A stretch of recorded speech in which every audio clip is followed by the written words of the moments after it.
जय Hind defence lovers. आज की टॉप हेडलाइंस कुछ इस प्रकार है। भारत द्वारा Su-57 की 7 स्क्वाड्रंस पर चल रहा है विचार। भारत को Su-57 लॉन्ग रेंज स्ट्राइक के लिए चाहिए। सीआरपीएफ को सप्लाई होगी यूएई ओरिजिन की स्नाइपर राइफल। मोरक्को में टाटा की फैसिलिटी का हुआ उद्घाटन। और अगले महीने इंडियन आर्म फोर्सेस कंडक्ट करेगी कोल्ड स्टार्ट एक्सरसाइज।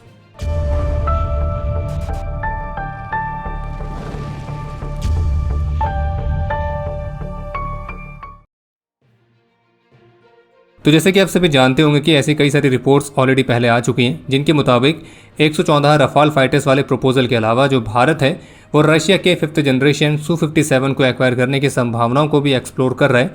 और जो रिपोर्ट्स आई थी उनके मुताबिक भारत अगर इस प्रस्ताव के साथ आगे बढ़ता है तो इसमें Su-57 की कम से कम 2 स्क्वाड्रंस ली जा सकती हैं।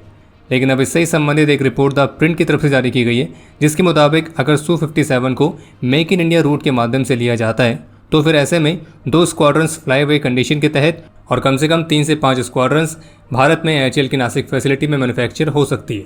हालांकि इसी रिपोर्ट में सोर्सेज के हवाले से ये भी कहा गया है कि फिलहाल ये जो योजना है ये अपनी शुरुआती चरण में है और ये MRFA वाले प्रोग्राम से अलग है, जिसके तहत भारतीय वायुसेना ने फिलहाल अभी तक रफाल फाइटर्स के साथ ही जाने का निर्णय लिया है।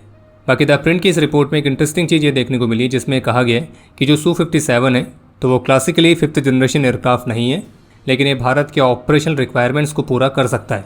कहने का तात्पर्य यह है कि जो Su-57 है वो F-35 की जितना स्टेल्थ नहीं है, इसकी जो स्टेल्थ कैपेबिलिटी है वो लिमिटेड है। और अगर भारत Su-57 को ले रहा है तो वो उसकी स्टेल्थ कैपेबिलिटीज़ के चलते नहीं, बल्कि ये एयरक्राफ्ट हमारी ऑपरेशन रिक्वायरमेंट्स को पूरा कर सकता है, तो इसलिए उसको ले रहा है। और जो भारतीय वायुसेना में लॉन्ग रेंज स्ट्राइक कैपेबिलिटीज़ का एक क्रिटिकल गैप है, तो उसको भी ये Su-57 फिल कर सकता है। यानी कि भारत को Su-57 उसके 5th जनरेशन फीचर्स की वजह से नहीं, बल्कि भारत के जो इमीडिएट ऑपरेशनल नीड्स हैं तो उनको एड्रेस करने वाली एबिलिटी के लिए चाहिए। और Su-57 की कैपेबिलिटी जो कि भारत के लिए काफ़ी महत्वपूर्ण साबित हो सकती है, और वो है वेरी लॉन्ग रेंज कैपेबिलिटी के साथ हैवी म्यूनिशंस को कैरी करना। और Su-57 लिमिटेड स्टेल्थ के साथ भी लॉन्ग रेंज स्ट्राइक प्लेटफॉर्म की तरह काम करता है। और इस रिपोर्ट में Su-57 के एक्विजिशन को एक गैप को फिल करने के तौर पर मेंशन किया गया है, ना कि लॉन्ग टर्म सॉल्यूशन के तौर पर। लॉन्ग टर्म सॉल्यूशन एक ही है कि भारत अपने खुद के 5th जनरेशन प्रोग्राम को तेजी से विकसित करे।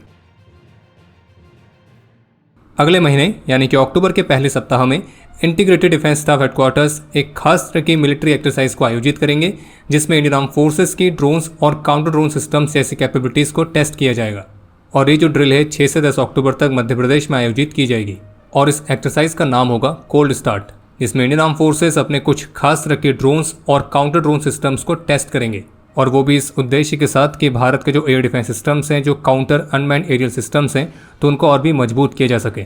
बाकी आज 23 सितंबर को भारतीय रक्षा मंत्री श्री राजनाथ सिंह के द्वारा मोरक्को में टाटा एडवांस सिस्टम लिमिटेड की अत्याधुनिक डिफेंस मैन्युफैक्चरिंग फैसिलिटी का उद्घाटन कर दिया गया है। और इस फैसिलिटी में मोरक्को डिफेंस फोर्सेस के लिए टाटा के 8x8 व्हील्ड आर्मर्ड प्लेटफॉर्म्स को मैन्युफैक्चर किया जाएगा। और ये अफ्रीका रीजन में भारत की पहली डिफेंस मैन्युफैक्चरिंग यूनिट भी है। बाकी विडंबना तो कुछ ऐसी है कि भारत के जो व्हील्ड आर्मर्ड प्लेटफॉर्म्स हैं जो कि मोरक्को में बन रहे हैं मोरक्को की फोर्सेस के लिए, वहीं दूसरी तरफ लगभग इसी तरह की कैपेबिलिटी वाले यूएस के स्ट्राइकर व्हीकल्स को भारत में बनाने के लिए बातचीत चल रही है। UAE based small firearms firm जिसका नाम है कैरेकल, तो उसने अपनी इंडियन पार्टनर आईकॉम टेली लिमिटेड के कोलैबोरेशन के साथ सीआरपीएफ से 200 स्नाइपर राइफल्स का कॉन्ट्रैक्ट प्राप्त किया है, और जिसके तहत वे सीआरपीएफ को CSR 338 स्नाइपर राइफल्स सप्लाई करेंगे। और इन स्नाइपर राइफल्स को Icom caracal small arms complex में ही बना के डिलीवर किया जाएगा। और भारत में बनाई गई CSR 338 स्नाइपर राइफल्स की जो डिलीवरी है वो 2025 के चौथे क्वार्टर के लिए शेड्यूल की गई है। बाकी जानकारी के लिए आपको बता दें कि CSR 338.338 लैपो मैग्नम कैलिबर की बोल्ट एक्शन स्नाइपर राइफल है, जो कि 10 राउंड वाली मैगजीन के साथ आती है। और ये एक लाइट वेट स्नाइपर राइफल है, जिसका वेट बिना मैगजीन के 6.5 किलोग्राम है। और इसकी जो रेंज है वो लगभग 2000 मीटर्स तक है।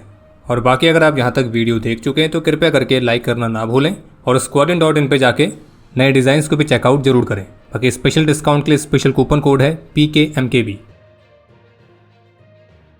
भारतीय सेना Paras defence and space technologies limited से पोर्टेबल ड्रोन जैमिंग टेक्नोलॉजी को खरीदने के लिए तैयार है। और इसके तहत इमरजेंसी प्रोक्योरमेंट पावर्स का इस्तेमाल करते हुए $3 मिलियन तक का कॉन्ट्रैक्ट साइन किया जाएगा। और जिसके तहत भारतीय सेना को काइमेरा 200 नाम के ड्रोन जैमर्स मिलेंगे, जो कि 3 किलोमीटर की रेडियस के अंदर कॉम्बैट ड्रोन्स को न्यूट्रलाइज करने में सक्षम है। और इन जैमर्स को जुलाई के महीने में सफलतापूर्वक टेस्ट भी किया गया है। ये एक बेहद ही कॉम्पैक्ट सिस्टम है जो कि केवल ऑफिस ब्रीफ केस के साइज का है और उसे फील्ड ऑपरेशन में बहुत तेजी से डिप्लॉय किया जा सकता है। इसके अलावा कुछ ऐसी मीडिया रिपोर्ट्स देखने को मिली हैं जिनके मुताबिक ऑपरेशन सिंदूर के दौरान पाकिस्तान को जर्मनी की भी किसी प्राइवेट फर्म से सैटेलाइट इमेजेस मिली थी, लेकिन एक्चुअल में वो भी एक तरह का डिकॉय निकली। हुआ ये कि जो सैटेलाइट इमेजेस पाकिस्तान को दी गई थी तो उनमें वो डमी मॉडल्स मेंशन हो रखे थे जिन्हें भारतीय वायुसेना ने खुद ही अलग अलग जगहों पर लगाया था पाकिस्तान के सिस्टम्स को चकमा देने के लिए। और ये सब हो पाया इसरो के सैटेलाइट्स की वजह से। और इसरो की सैटेलाइट्स ने उन सैटेलाइट्स को ट्रैक किया जो कि भारत की पोजीशन पर नज़र बनाए हुए थे और उसी को चकमा देने के लिए एयरफोर्स की डमी मूवमेंट कराई गई थी। अलग अलग जगहों पर डमी मॉडल्स भी स्थापित किए गए थे ताकि जो चीन और जर्मनी के सैटेलाइट्स हैं उनका ध्यान असली ठिकानों से हट जाए। केंद्रीय गृह मंत्री श्री अमित शाह की तरफ से अनाउंस किया गया कि भारत की सिक्योरिटी फोर्सेस ने महाराष्ट्र छत्तीसगढ़ बॉर्डर के साथ नक्सल्स के 2 और टॉप लीडर्स को एलिमिनेट करके एक बड़ी विक्ट्री अचीव करी है। बाकी ये जो ऑपरेशन है ये इंटेलिजेंस इनपुट्स के आधार पर लॉन्च किया गया था और बाकी एनकाउंटर साइट से 2 मेल नक्सल्स की बॉडीज़ को भी रिकवर कर लिया गया है और उनके पास से AK-47 राइफल्स, एक्सप्लोजिव्स और इस तरह के कई अन्य वॉर लाइक स्टोर्स बरामद किए गए।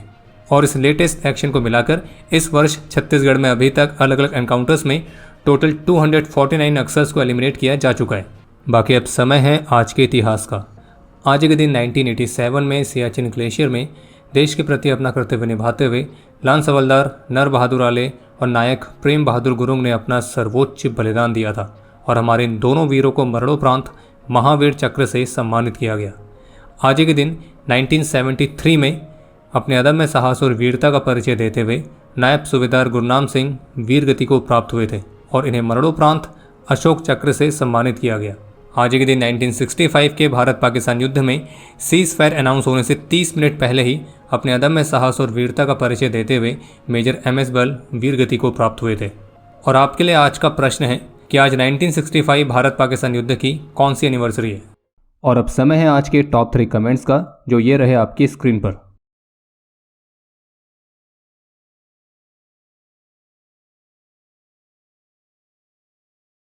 उम्मीद है आपको आज का एपिसोड पसंद आया होगा। पसंद आया तो वीडियो को लाइक करना ना भूलें। आपके कोई भी सुझाव या सवाल हो तो उसके लिए कमेंट सेक्शन ओपन है। और अगर आप डिफेंस रिलेटेड और भी एक्सक्लूसिव कंटेंट में दिलचस्पी रखते हैं तो आज ही प्ले स्टोर से डिफेंस स्क्वाड की सुपर ऐप को डाउनलोड करना ना भूलें। और अगर आप चैनल पर पहली बार आए हैं तो squadron.in पे जाके हमारे नए डिज़ाइंस को भी चेकआउट जरूर करें। बाकी जल्द मिलेंगे नए एपिसोड के साथ। तब तक के लिए जय हिंद, जय भारत।